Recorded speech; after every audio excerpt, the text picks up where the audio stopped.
Welcome back to another episode of Bitfinex Talks. I'm your host, Ricardo Martinez. Today, I'm kicking off 2024 with a banger of an interview. I'm here with Stacy Herbert and Max Keiser, and they have come to talk about the adoption for 2024 that's set to take place in El Salvador, which is Bitcoin country. How are you guys? Thanks for coming on the show. Thank you for having us. We're so happy to be the first guest of the new year. Happy 2024. Yeah, no, it's amazing. One of the first things that I wanted to ask you both about was volcano mining, because I know like right before the holidays, volcano mining was a pretty big announcement for a new mining startup that's going to be using the geothermal energy from the volcanoes that El Salvador is famous for. Would you guys be able to talk about it a little bit?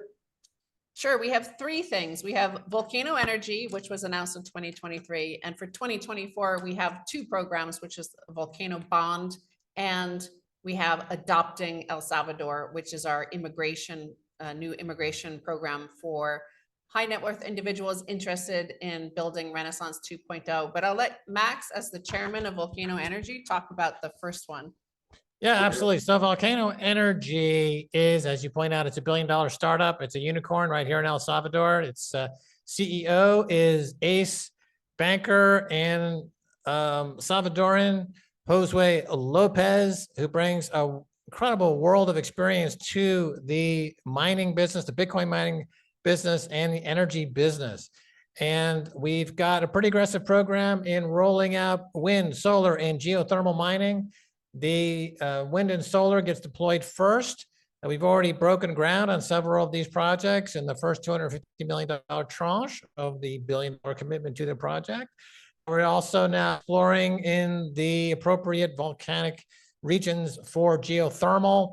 I hope to break ground on the geothermal project side of the business in the very near future. Geothermal takes 4.5, 5 years to roll out. So we will see some Bitcoin emerging at that time, but we should see actually some Bitcoin coming out of this system from the wind and solar side I think they're starting to trickle in now. Certainly by the end of the first quarter, we'll see a meaningful degree of Bitcoin coming out. And this has been the great thing about Bitcoin for Bitcoin country is El Salvador is the land of volcanoes. It has more volcanic geothermal capacity per capita than any other country in the world.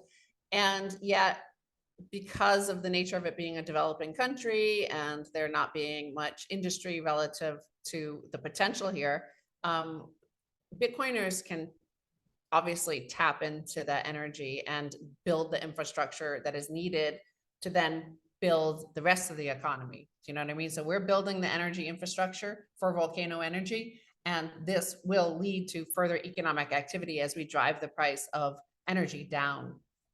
With the wind and solar that you guys just mentioned, the first machines are being plugged in, it sounds like right now.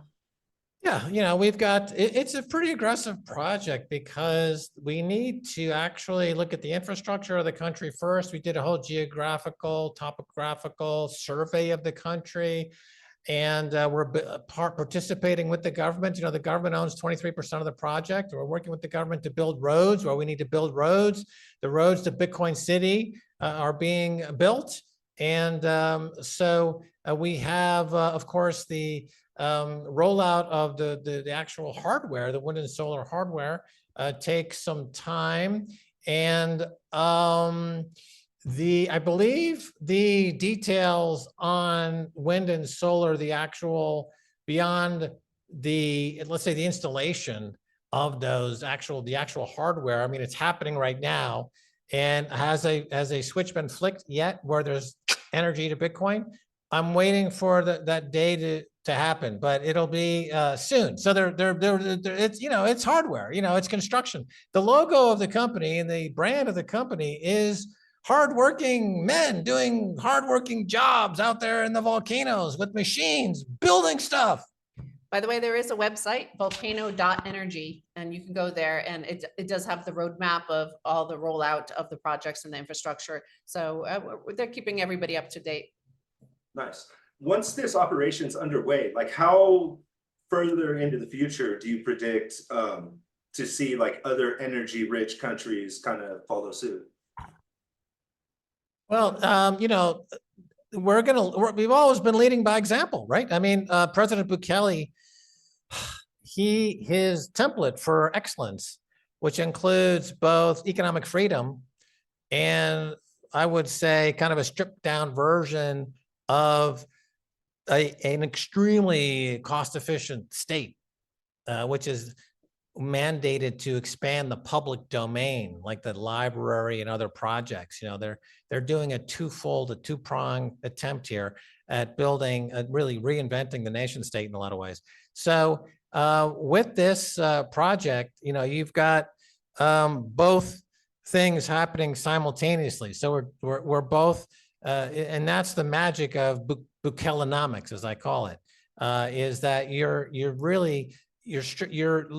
engaging in massive transparency and cost efficiency while also increasing the economic freedom quotient, the FEQ, which I just made up, to a global standard. So other countries look at that and they say, oh my God, what are we doing wrong? Well, they look at the security model of President Bukele and they say, well, he's obviously figured that one out. So maybe we should do that. They look at the economic freedom model. They look at Bitcoin as legal tender. They look at all the foreign direct investment that we've attracted. And they're like, pretty much he ticks all the boxes. Everything he's doing is admirable to all other world leaders who are paying attention. There are some world leaders who are not paying attention, because their economies are lost causes, I would say, and we don't follow them. We already see other countries building out energy infrastructure towards Bitcoin mining. Of course, Bhutan recently, it is merged. It was kind of kept hidden for a while that they had built out they have enormous hydro capacity, of course, and they've been using that for Bitcoin mining. Bahrain has announced something recently. Certainly Argentina and down in the Patagonia region has a huge amount of excess energy. So locations like that, like Patagonia is like very remote and barren sort of area, and yet it would be perfect for developing energy infrastructure for Bitcoin mining. Uruguay, other countries are building infrastructure towards Bitcoin mining because that does give an economic incentive. It makes sense to build out energy infrastructure. And then once you have the energy and the prices have gone down, economic activity will follow, I believe. Okay, cool. Well, thank you for your input on that, both of you. You guys brought up Argentina, and that's been another kind of big story right around the holidays, was Milei's kind of shocking presidential victory. Leading into the election in Argentina, I heard rumors that Bukele was in communication with Milei's administration. What potential do you guys see for Argentina this year? Well, President Bukele did do an X Space just a few days ago or last week, and he did mention that he spoke to President Javier Milei, and they spoke for half an hour, and they discussed the economic challenges unique to Argentina. And I think what you're going to see there is, obviously he's gone in with a sledgehammer and torn apart a lot of the apparatus of the state in a very anarcho-capitalist way, and he's staying true to that and to the concept of economic liberty that's at the heart of his policy. It's also at the heart of President Bukele's policy. They're obviously two very different sorts of leaders with the same idea at the heart of their administration, which is economic liberty. I think he'll have his own unique style because it's its own unique country of Argentina. And I think they're probably, well, we know what they've said, that they're going to have basically anything, whether if you want to trade cows as your currency, you can trade cows as your currency, or goats, or any currency at all, including any crypto, they said. And I think you'll see there that the free market will show exactly what the markets show about Bitcoin and Tether are basically the two #1 currencies in the world. It's something like 85% of all volume of crypto trading, of crypto markets, is Bitcoin and Tether. And then, I think you'll see there, as you have a full economic market there, you'll see that vendors will want Bitcoin or Tether, and they won't want any of the 1.8 million other currencies. They'll prefer that. They won't prefer cows or goats or I won't name any other shit coins, but they won't want any of those. They'll prefer Bitcoin. They'll probably take a discount for that. And it'll be an interesting model to see versus El Salvador. They're two different countries, two different leaders, and two different times in history. So we'll see what happens there. Yeah. I agree. Now I wanted to get into the Freedom Passport. It's been in the headlines a lot, and a lot of people are very, very interested, I would say, from what I gather on social media. So could you guys give us a little more information about the Freedom Passport program? Yeah, sure. We have a lot of demand from folks all over the world who are interested in two things. Number one, helping El Salvador, because they see El Salvador as the last chance for humanity. And that President Bukele is a once in a 500-year leader who is really outshining every other leader in the world right now.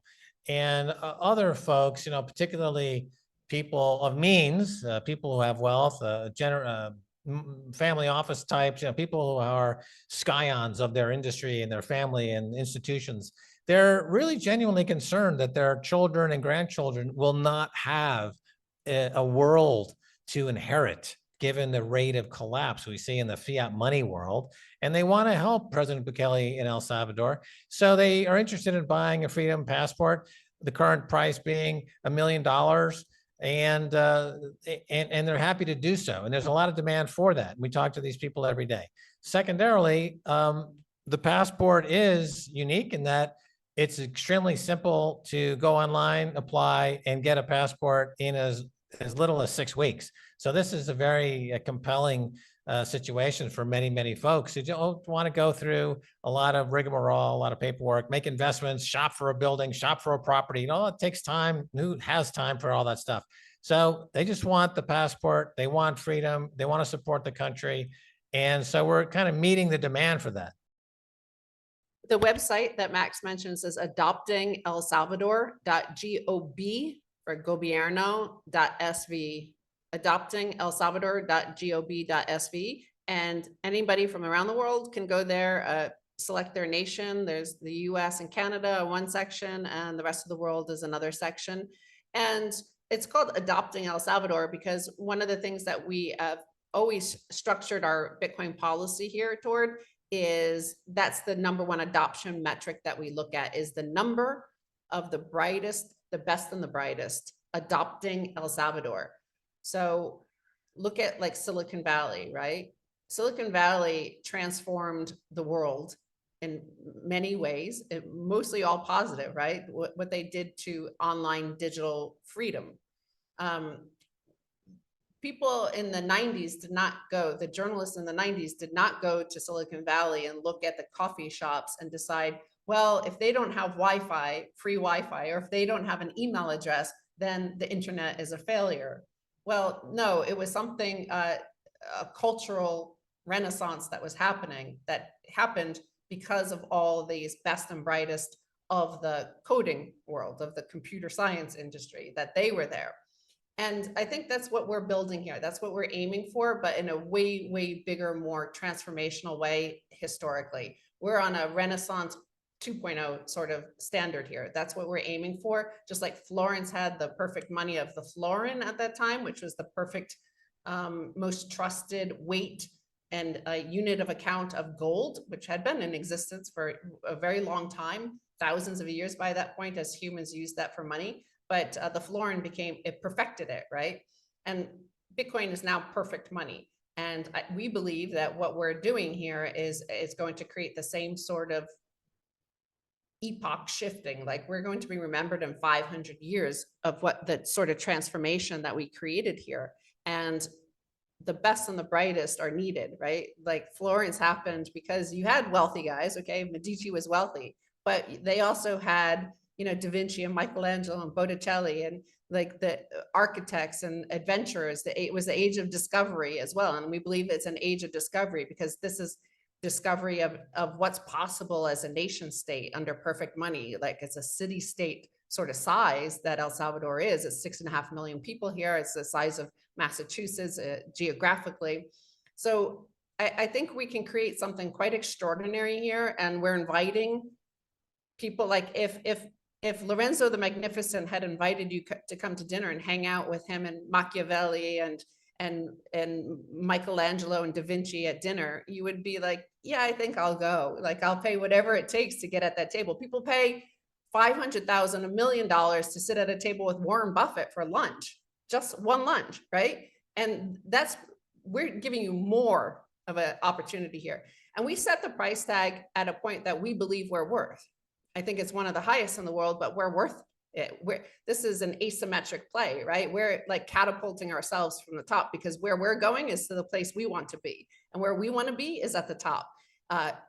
Not just like economically, but what we're talking about is culturally. And I think that's what we're building, and that's what we're aiming for. Adopting El Salvador.gov.sv. SV is a symbol for El Salvador. Max, you famously called for 10,000 Bitcoiners. I imagine the Freedom Passport has made that a little bit easier. How far along are you on your goal to reaching 10,000 legendary Bitcoiners? Yeah, well, it's hard to get precise data, but anecdotally, I think I've got over 3,000 people to move here. The people who are paying $1 million for the Freedom Passport, again, they get a passport in 4 weeks. They're citizens of the country. They become citizens of El Salvador immediately, and they get to participate. Their names will be etched in the history books. This is the primary thing that we're really focused on at the moment.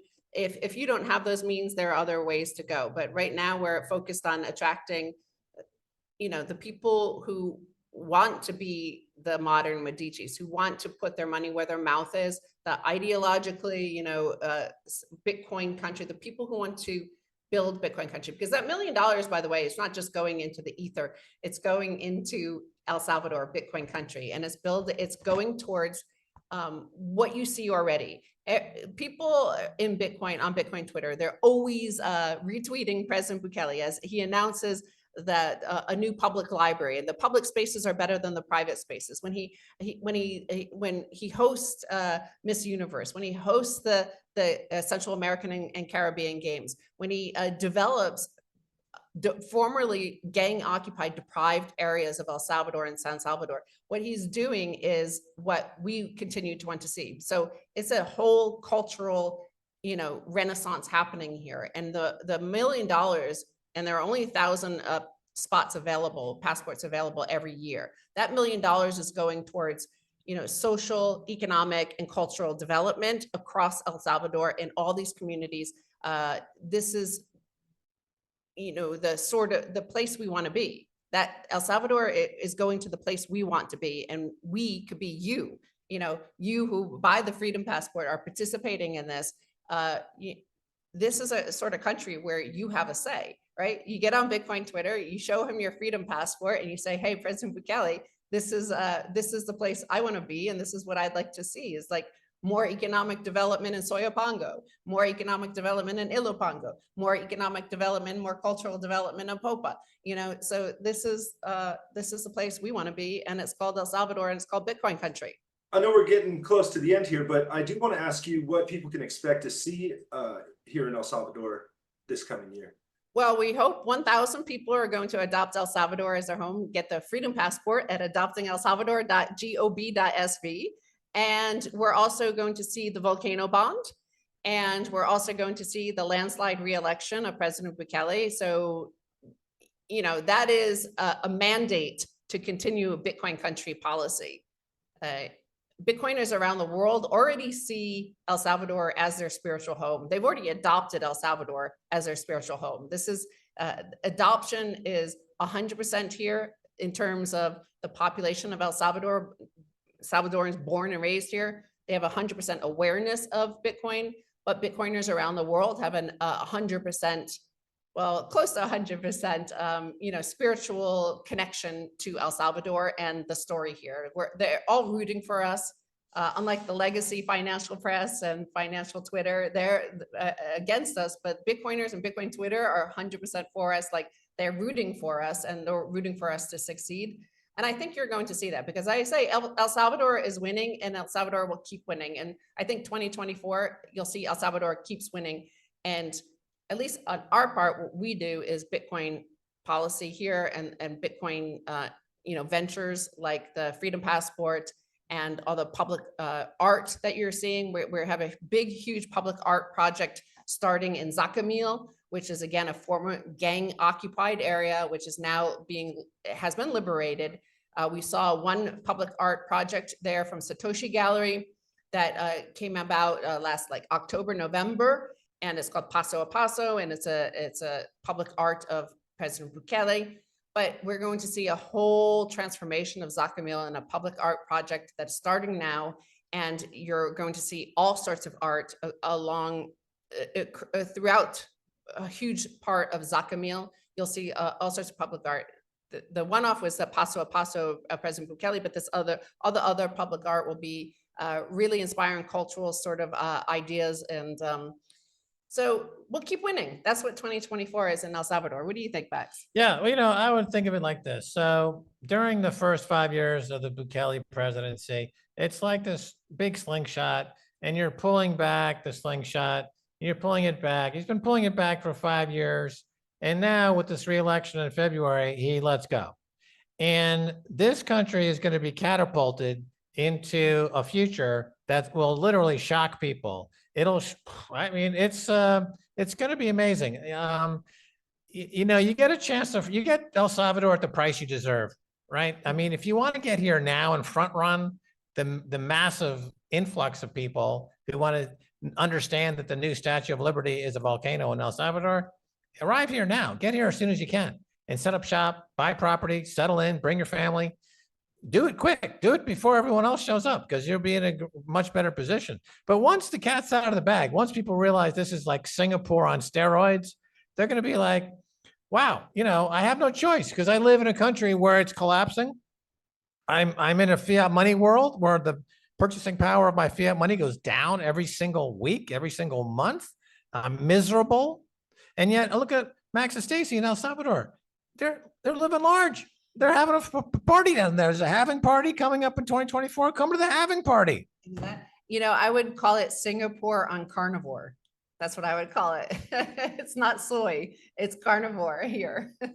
The last question I have for you is, I guess throughout Bukele's presidency, since he made the Bitcoin law, since he bought at the end of the bull market, the press basically came out and tried to make him look extremely bad. But now that he's in profit, do you feel like President Bukele has been vindicated with his investment strategy?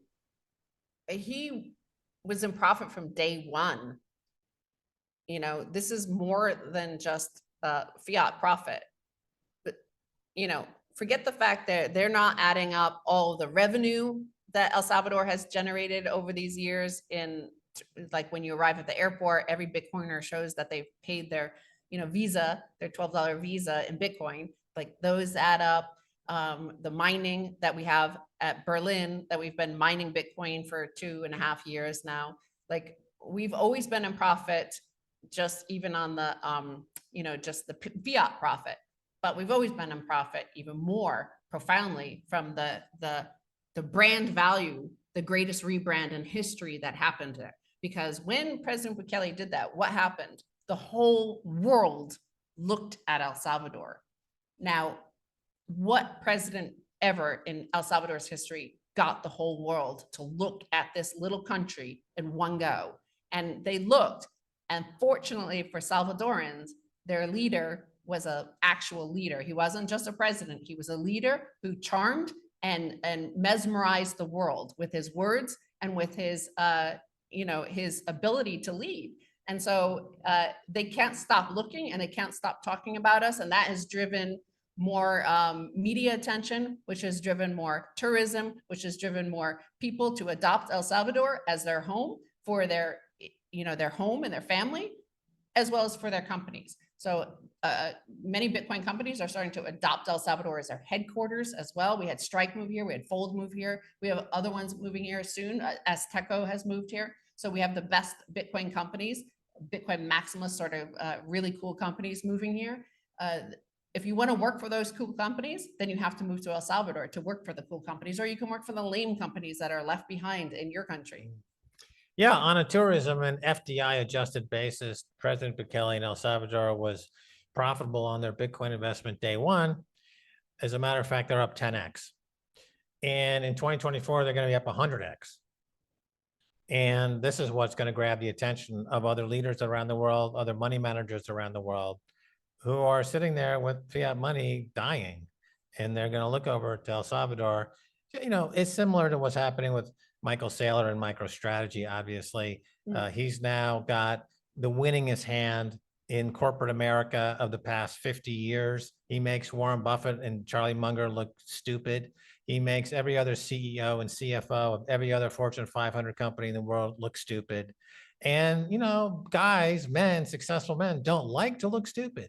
And they are not beyond changing their mind, realizing they made a mistake. They need to go all in on Bitcoin.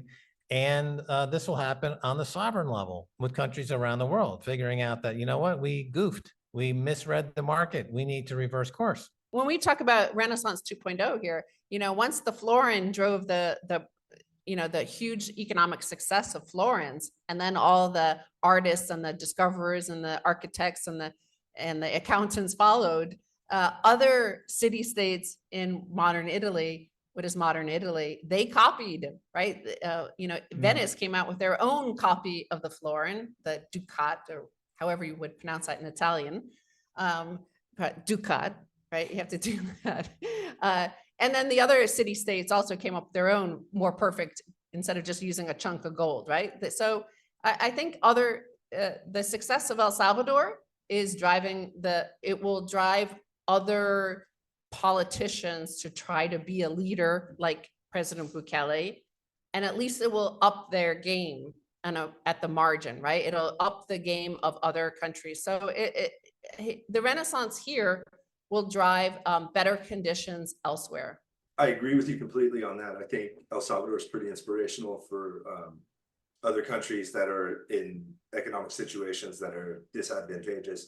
If they see, especially if price moves as it has in the past with going into the halving and stuff, Bukele's going to look like a genius. He is a genius. That's the point. That's why he looks like one, because he is a genius. Yeah. Well, thank you both for accepting the interview on such short notice and coming on and letting me ask you a bunch of questions. We're always available for Bitfinex Talks. Oh, 24/7. Just call us. We'll be on the air immediately. All right, cool. Well, thank you so much, guys. It's been great. See ya. Thanks.